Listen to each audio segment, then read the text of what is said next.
Price lord. ದೇವರ ಅತಿ ಪರಿಶುದ್ಧ ನಾಮಕ್ಕೆ ಸ್ತೋತ್ರವಾಗಲಿ. ಮತ್ತೊಂದು ದಿನವನ್ನು ಕಾಣುವಂತೆ ದೇವರು ನಮಗೆ ಕೃಪೆ ಮಾಡಿದ್ದಕ್ಕಾಗಿ ದೇವರಿಗೆ ಸ್ತೋತ್ರವನ್ನು ಮಹಿಮೆಯನ್ನು ಸಲ್ಲಿಸ್ತೇನೆ. ಇಂದಿನ ವೇದ ಅಧ್ಯಯನಕ್ಕಾಗಿ ಒಂದು ವಾಕ್ಯವನ್ನು ಓದಿಕೊಳ್ಳೋಣ. ಕೀರ್ತನೆಗಳ ಪುಸ್ತಕ 7ನೇ ಅಧ್ಯಾಯ 10ನೇ ವಾಕ್ಯ. ನನ್ನನ್ನು ರಕ್ಷಿಸುವ ಗುರಾಣಿಯು ದೇವರೇ, ಆತನು ಯಥಾರ್ಥರನ್ನು ಕಾಪಾಡುತ್ತಾನೆ. ಬಹಳ ಪ್ರಾಮುಖ್ಯವಾಗಿ ದಾವೀದನು ಬರಿತಾ ಇರುವಂತಹ ಒಂದು ಕೀರ್ತನೆ. ಆ ವಾಕ್ಯ ಈ ರೀತಿ ಹೇಳುತ್ತೆ: ದಾವೀದನು ಯೆಹೋವನಿಗಾಗಿ ಆವೇಶದಿಂದ ಹಾಡಿದಂತಹ ಗೀತೆ.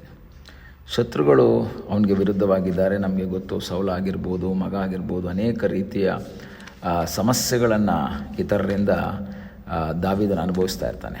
ಆ ಸಮಯದಲ್ಲೆಲ್ಲ ಅವನು ಆಶ್ರಯಿಸೋದು ದೇವರನ್ನು. ಅವನು ದೇವರ ಮುಖವನ್ನು ನೋಡ್ತಾನೆ.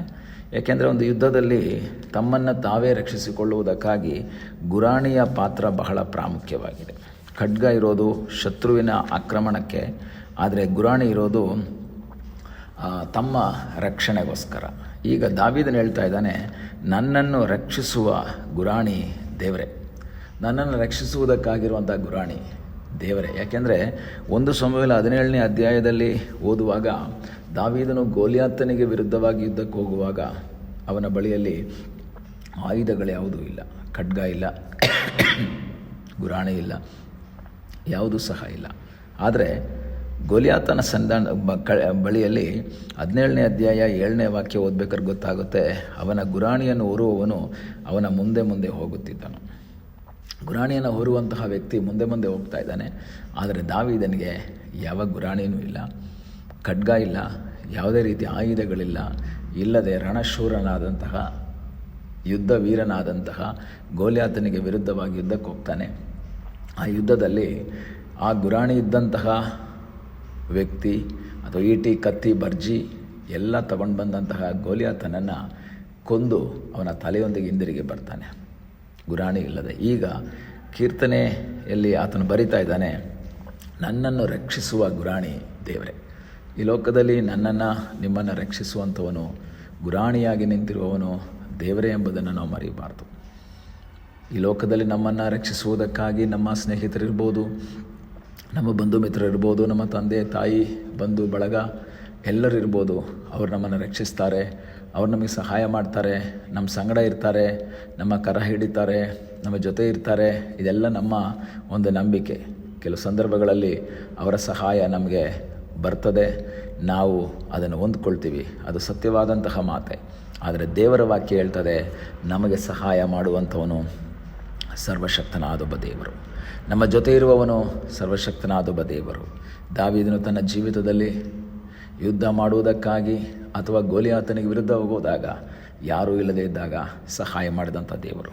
ನಂತರ ಸೌಲ ಅವನಿಗೆ ವಿರುದ್ಧವಾದಾಗ, ಅಬ್ಷಾಲೋಮ್ ಅವರಿಗೆ ವಿರುದ್ಧವಾದಾಗ, ಅವನ ಕೈಯಲ್ಲಿ ಯಾವುದೇ ರೀತಿಯ ಆಯುಧಗಳಿಲ್ಲದೇ ಇದ್ದಾಗಲೂ ಸಹ ಅವನು ಹೇಳುವಂಥ ಒಂದು ಮಾತು, ನನ್ನನ್ನು ರಕ್ಷಿಸುವವನು ದೇವರೇ ಆಗಿದ್ದಾನೆ, ಆತನು ಯಥಾರ್ಥರನ್ನು ಕಾಪಾಡ್ತಾನೆ. ಈ ಬೆಳಗಿನ ಸಮಯದಲ್ಲಿ ದೇವರ ವಾಕ್ಯವನ್ನು ಕೇಳುವಂಥ ದೇವರ ಮಗುವೆ, ನಿನ್ನನ್ನು ರಕ್ಷಿಸುವಂತಹ ಒಬ್ಬ ದೇವರಿದ್ದಾನೆ. ಆತನು ನಿನಗೆ ಗುರಾಣಿಯಾಗಿ ನಿಂತ್ಕೊಂಡಿದ್ದಾನೆ. ಸೈತಾನನ್ನು ಕಳುಹಿಸುವಂತಹ ಅಗ್ನಿ ಬಾಣಗಳು, ಆ ಅಗ್ನಿ ಬಾಣಗಳನ್ನು ಅದು ನಿನ್ನನ್ನು ತಾಕದ ಹಾಗೆ ದೇವರೇ ನಿನಗೆ ಗುರಾಣಿಯಾಗಿ ನಿಂತಿದ್ದಾನೆ. ದೇವರ ಮೇಲೊಂದು ನಂಬಿಕೆ. ನಾವು ಎಫೆಸ ಪತ್ರಿಕೆಯಲ್ಲಿ ಓದುವಾಗ, ಸರ್ವಾಯುಧಗಳ ಕುರಿತಾಗಿ ಓದುವಾಗ, ನಂಬಿಕೆ ಎಂಬ ಗುರಾಣಿಯನ್ನು ಇಟ್ಕೊಳ್ಳಿ. ನಂಬಿಕೆ ಎಂಬ ಗುರಾಣಿ, ನನ್ನ ದೇವರು ನನ್ನ ಸಂಗಡ ಇದ್ದಾನೆ ಎಂಬ ಒಂದು ಗುರಾಣಿ ನಮ್ಮ ಕೈಯಲ್ಲಿರೋದಾದರೆ, ದೇವರ ವಾಕ್ಯ ಹೇಳ್ತದೆ, ಆ ಗುರಾಣಿ ನನ್ನನ್ನು ರಕ್ಷಿಸುವಂಥದ್ದಾಗಿದೆ.